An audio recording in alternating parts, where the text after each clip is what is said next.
Hello everyone. For this tutorial video I'd like to talk about what the distributive property is, which you might be able to guess what it does if you are familiar with what the word distribute means outside of mathematical contexts.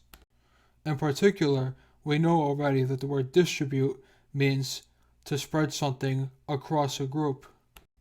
So you should be able to guess that the distributive property means that you are spreading a multiplication across a group.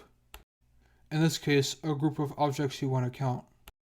For example, 5 times 3 plus 4 can be thought of as 5 times 3 plus 5 times 4, which may seem surprising at first, but if you looked at a graphic showing you what this is talking about, it may help you make some sense somewhat.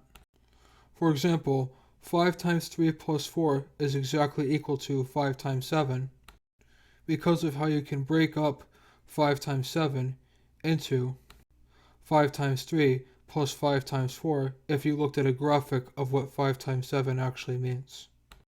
In my next tutorial video, I like to talk about how to calculate even more complicated multiplication than just the distributive property would predict, similar to how we talked about more complicated addition in the last tutorial video.